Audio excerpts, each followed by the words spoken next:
নমস্কার, আমি তরুণ ঘোষ। একটা গোটা প্যানেল বিসর্জনের পর আজকে এসএসসি চেয়ারম্যান সিদ্ধার্থ মজুমদার তিনি একটা হাস্যকর প্রেস কনফারেন্স করলেন। তার না আছে আগা, না আছে মাথা। যেখানে 25,753 না কত সংখ্যাটা, এদিক ওদিক তো অনেকেই বলছে, সেখানে তিনি গুটি কয়েক, এখানে 100, ওখানে 100, এইটা জানিয়েছিলাম, ওইটা জানিয়েছিলাম। মানে উনি প্রমাণ করতে চাইলেন যে ডিভিশন বেঞ্চে এসএসসি, রাজ্য সরকারের পক্ষ থেকে এসএসসি তার তালিকা কোর্টকে দিয়েছিলেন।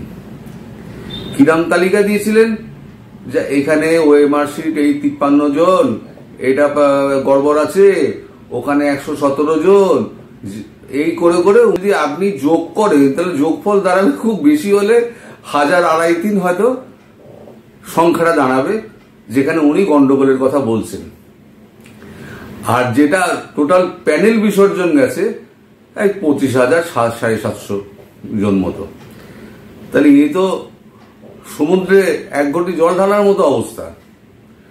একেবারে বেজার শুকনো মুখ দেখে বোঝা যাচ্ছে যে প্রচুর চাপে রয়েছেন এবং একটা ব্যাখ্যা দেওয়ার চেষ্টা করছেন যে আমরা হাইকোর্টকে, ডিভিশন বেঞ্চকে আমরা হিসেব দিয়েছিলাম, কিন্তু ডিভিশন বেঞ্চ আপনার এই হিসেব তো চাইনি।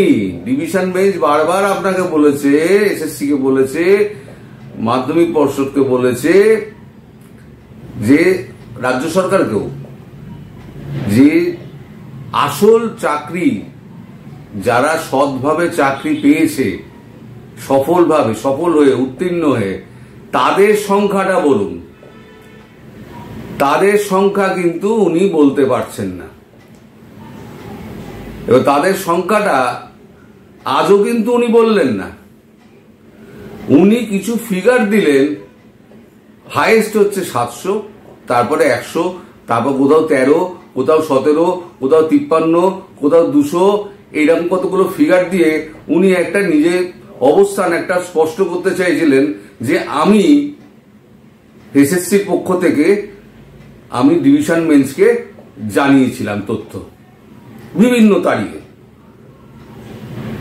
কিন্তু যদি জানিয়ে থাকেন তাহলে পরে এই রায়টা হলো কি করে?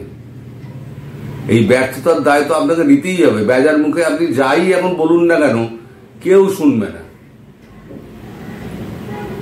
এখনো পর্যন্ত তো আপনি ওই 19,000 নাকি কত, যেটা সফল প্রার্থী যারা চাকরি করছে তাদের সংখ্যাটা আপনি বললেন না, কিন্তু আজকেও বললেন না। আমার খুব ঘোরতর সন্দেহ এই যে 5,000-7,000 যারা অতিরিক্ত পদ সৃষ্টি করে যায়, চাকরি দেওয়া হয়েছে, ওই সংখ্যাটা উল্টে না যায়। দেখা যাবে যে সৎভাবে চাকরি হয়তো পেয়েছে ওই 7,000 জন, 6,500 জন, আর অসৎভাবে চাকরি পেয়েছে 19,500 জন। এইটা না হয়ে যায়। হ্যাঁ, সেটা আটকাবার জন্য উনি কোর্টে কিছু বলেননি এটা নয় তো। মুখ খুললে পরে সমস্ত কিছু তো মানে একেবারে রসাতলে যাবে। অতিরিক্ত পদ সৃষ্টি করে ক্যাবিনেটে মানে চাকরির প্রস্তাব হয়েছে, সব কটা ক্যাবিনেট মন্ত্রী তো ফাঁসলো, সব কটা আগাপাস্তলা, সব মুখ শুকিয়ে ঘুরে বেড়াচ্ছে। সুপ্রিম কোর্টে যাবেন, ঠিক আছে, সুপ্রিম কোর্টে যেতেই পারেন, সকলেই যেতে পারে, কিন্তু আইন যাদের পেশা তাদের বিভিন্ন ব্যাখ্যা তো শুনছিলাম টেলিভিশনে। তাদের যে ব্যাখ্যা শুনলাম তাতে সুপ্রিম কোর্টে গিয়ে কিন্তু খুব একটা রাজ্য সরকারের লাভ হবে না, কিছু কালক্ষেপ হবে। তার ফলে যে জিনিসটা হলো, এই সুপ্রিম কোর্টে যদি এই জিনিসটা যদি বহাল থাকে, স্টে অর্ডার যদি না হয় বা অন্য কিছু যদি অর্ডার হয়ে যায়, তাহলে পরে রাজ্যে অশান্তিটা কি বাঁধবে ভাবতে পারছেন? যারা ধরুন ঘটি বাটি বিক্রি করে যারা চাকরিটা পেয়েছিল, সম্পন্ন পরিবারের লোক তো আর ওইভাবে চাকরি পায়নি। তারা লোন করেছে, লোকের ধার করেছে, জমি বাড়ি বেচেছে, একবার বন্ধক দিয়েছে, সম্পত্তি বন্ধক দিয়ে তারা চাকরিটা পেয়েছিল। এবার অর্ডার যেটা হয়েছে সেটা 12% সুদ সহ প্রত্যেকটা টাকা দিতে হবে, 4 সপ্তাহ না 6 সপ্তাহের মধ্যে টাকা দিতে হবে। তার টাকাটা পাবে কোথায়? এবার সিপিএম এদিকে ধুয়ো তুলছে যে তৃণমূলের লোককে আপনি টাকা দিয়েছেন তাকে গিয়ে ধরুন, দরকার হলে আমাদেরকে ডাকুনই। শতরূপগ্রস্ত বলছে, পরিষ্কার ক্যামেরায় বলছে যে আমাদেরকে ডাকুন, আমরা গিয়ে কলার ধরে টানবো। তাহলে কি পরিস্থিতি? রাজ্যে পুরো একেবারে শান্তি শৃঙ্খলার মানে বিঘ্নিত হওয়ার মতো অবস্থা হয়ে গেল। সামাজিক যে ব্যালেন্সটা আছে না, সেই ব্যালেন্সটা বিগড়ে গেল। আর মধ্যিখানে কি হলো? যারা সত্যিকারের চাকরিটা যারা পরিশ্রম করে পেয়েছিল, রাত জেগে পড়াশুনো করে খেটে খুঁটে যারা চাকরিটা পেয়েছিল, তারাও বানের জলে ভেসে গেল। আপনাদের যদি আপনাদের বুকে বল থাকতো, যখন বারবার ডিভিশন বেঞ্চ আপনাদের ডেকে বারবার বলছে, মাধ্যমিক পর্ষদকে বলেছে, এসএসসি কে বলেছে, রাজ্য সরকারকে বলেছে, বারবার সুযোগ দেওয়া হয়েছে যে আপনারা হলফনামা দিয়ে আমাদেরকে জানান যে সৎভাবে সঠিক পথে কতজন চাকরি পেয়েছে তার একটা লিস্ট আমাদেরকে দিন, তাহলে সেই কজনকে বাদ দিয়ে বাকিগুলোর উপরে আমরা ব্যবস্থা নিতে বলবো। আপনারা তো করলেন না। ওই অসৎগুলোকে বাঁচানোর জন্য আপনারা সৎ মানুষগুলোকে আপনারা বলি চড়িয়ে দিলেন। পুরো দায় এসএসসি কে নিতে হবে, রাজ্য সরকারকে নিতে হবে। এখানে যে সমস্ত প্রার্থীগুলো ঘুষ দিয়ে করেছিল তাদেরকে সিবিআই টাকাটাকি করছে। এবার সিবিআই টাকাটাকি করলে কি হবে? আস্তে আস্তে তারা নাম বলবে যে অমুক নেতাকে পয়সা দিয়েছিলাম, তমুক নেতাকে পয়সা দিয়েছিলাম, এত পয়সা দিয়েছিলাম, সবাই নেতা রাখো। সেই নেতা আবার বলবে হ্যাঁ অমুক নেতাকে আমি পয়সা পৌঁছে দিয়েছিলাম, এত % পয়সা পৌঁছে দিয়েছিলাম। এবার তো বললে তো হবে না, এবার তাকে মারধর করবে যে টাকা আবার ফেরত দে। সে হয়তো 25% টাকা রেখেছে, বাকি 75% টাকা হয়তো অন্য কোথাও পাঠিয়েছে। তো সে কোথায় টাকাটা দেবে? তাকেও বাড়িঘর ছেড়ে পালাতে হবে, তার পরিবার নিয়ে পালাতে হবে। টোটাল অস্থির অবস্থা একেবারে সৃষ্টি হয়ে গেল না। পাপ বাপকে ছাড়ে না, পাপ করলে তার শাস্তি পেতেই হবে। সৎ পথে থাকলে পরে একটু কষ্ট হয়, অনেক কষ্ট হবে, কিন্তু আপনি বিপদে পড়বেন না। কিন্তু অসৎ পথ খুব সোজা পথ হয়, সরসর করে উঠে যাওয়া যায়, কিন্তু যখন পড়বেন তখন পপা ধরন তলে। আরো মজার কথা হলো, এখন নির্বাচন চলছে।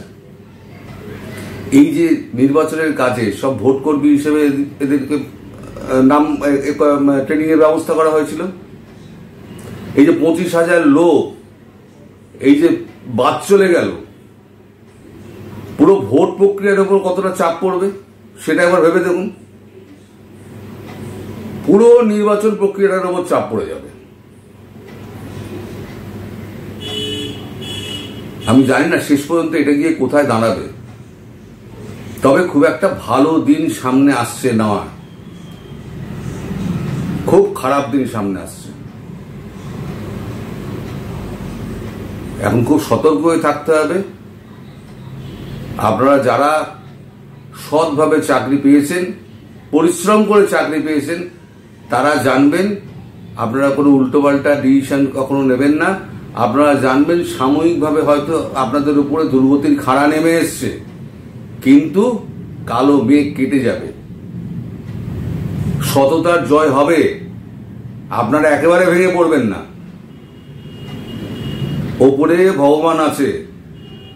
আপনি যদি পরিশ্রম করে সঠিকভাবে যদি আপনার যোগ্যতা অনুযায়ী চাকরি পেয়ে থাকেন, কেউ আপনার চাকরি আটকে রাখতে পারবে না।